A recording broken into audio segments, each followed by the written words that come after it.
Daud sayang sama Tuhan, tapi dia jatuh dalam dosa. Yuk kita dengar ceritanya.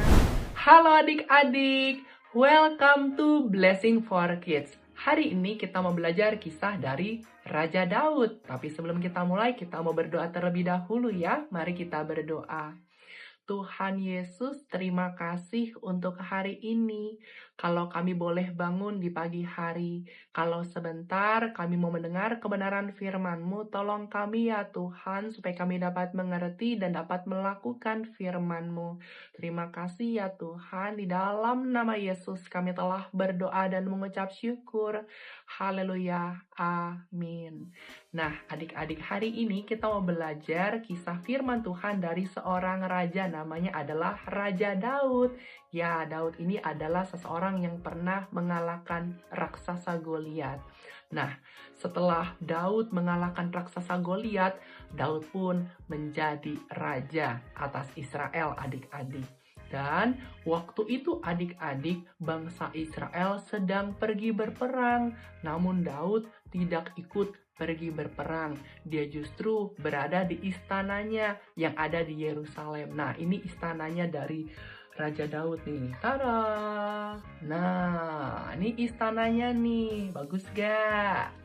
Nah, waktu itu adik-adik, Daud setelah bangun tidur gitu ya, Daud itu naik ke atas atap istananya. Nah, jadi Daud lagi jalan-jalan nih di atas atap istananya. Lalu setelah itu, Daud melihat, wah, ada seorang perempuan cantik yang sedang mandi. Wah, kira-kira boleh nggak sih ngintip kayak gitu? Tidak boleh ya adik-adik. Daud ini melihat ada seorang perempuan cantik yang sedang mandi. Nah, ini perempuan cantiknya adik-adik. Tuh. Jadi Daud melihat ada perempuan yang sedang mandi. Dilihatin terus sama Daud. Daud akhirnya mulai memikirkan hal yang tidak baik adik-adik.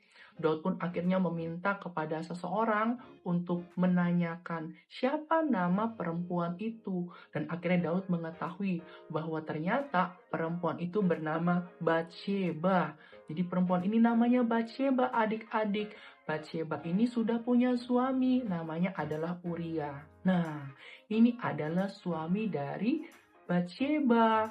Uria ini adalah salah satu pasukan atau prajurit dari Raja Daud. Jadi Batsheba ini sudah punya suami ya. Nah, setelah Daud mengetahui bahwa Batsheba ini sudah punya suami, tapi Daud justru tetap melakukan hal yang jahat di hadapan Tuhan. Dia tidak menjaga matanya, dia tidak menjaga pikirannya, dia tidak menjaga hatinya. Sehingga akhirnya Daud meminta seseorang untuk membawa Batsheba kepada Daud. Akhirnya Batsheba datang adik-adik kepada Raja Daud. Dan tahu nggak adik-adik apa yang terjadi? Daud pun berbuat dosa kepada Batsheba. Mereka melakukan sesuatu yang tidak berkenan di hadapan Tuhan. Sampai singkat cerita, Daud pun mendapatkan informasi bahwa Batsheba itu hamil adik-adik. Setelah Daud mengetahui bahwa Batsheba itu hamil, Daud pun merasa takut dan dia melakukan rencana-rencana yang jahat untuk membunuh suami dari Batsheba. Wah, ternyata kita bisa belajar ya adik-adik dari kisah Daud untuk berhati-hati dengan yang namanya dosa. Daud tidak menjaga matanya, tidak menjaga pikirannya, bahkan dia tidak menjaga hatinya sehingga Daud terjatuh di dalam dosa. Siapa yang di sini tidak mau berbuat dosa, boleh angkat tangannya. Mau iya, sebagai anak-anak Tuhan kita belajar untuk mau menjaga mata, menjaga pikiran dan juga hati kita supaya kita tidak terjatuh di dalam dosa. dosa. Nah, itulah kisah yang kita pelajari ya adik-adik hari ini. Tapi sebelum kita tutup, kita mau ayat hafalan dulu ya. Yuk kita buka firman Tuhan dari kitab Mazmur, pasal yang ke-119, ayat yang ke-11.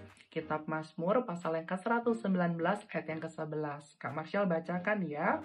Dalam hatiku aku menyimpan janjimu, supaya aku jangan berdosa terhadap engkau. Sekali lagi, dalam hatiku aku menyimpan janjimu, supaya aku jangan berdosa terhadap engkau. Dari ayat ini kita bisa belajar ya, bahwa cara supaya kita tidak jatuh di dalam dosa adalah dengan menyimpan, dengan mengingat perkataan Tuhan, janji-janji Tuhan dalam hidup kita. Sehingga kita tidak terjatuh di dalam dosa. Siapa yang di sini mau menyimpan atau mau mengingat perkataan Tuhan? Mau ya? Jadi penting banget untuk kita membaca Alkitab setiap harinya. Yuk adik-adik kita mau berdoa. Tuhan Yesus, terima kasih untuk hari ini. Kalau kami boleh kembali mendengar dan merenungkan firman-Mu. Tolong kami ya Tuhan, supaya kami tidak terjatuh di dalam dosa. Tolong berikan kami kekuatan untuk dapat menjaga mata, untuk dapat menjaga pikiran dan hati kami. Sehingga kami tidak melakukan hal-hal yang menyedihkan hati Tuhan. Tapi justru sebaliknya kami mau melakukan hal-hal yang menyenangkan hati Tuhan. Terima kasih ya Tuhan, di dalam nama Yesus kami telah berdoa dan mengucap syukur. Haleluya, amin. Once again, terima kasih ya adik-adik sudah mau mendengarkan firman Tuhan hari ini. Happy Sunday and God bless you. Bye-bye.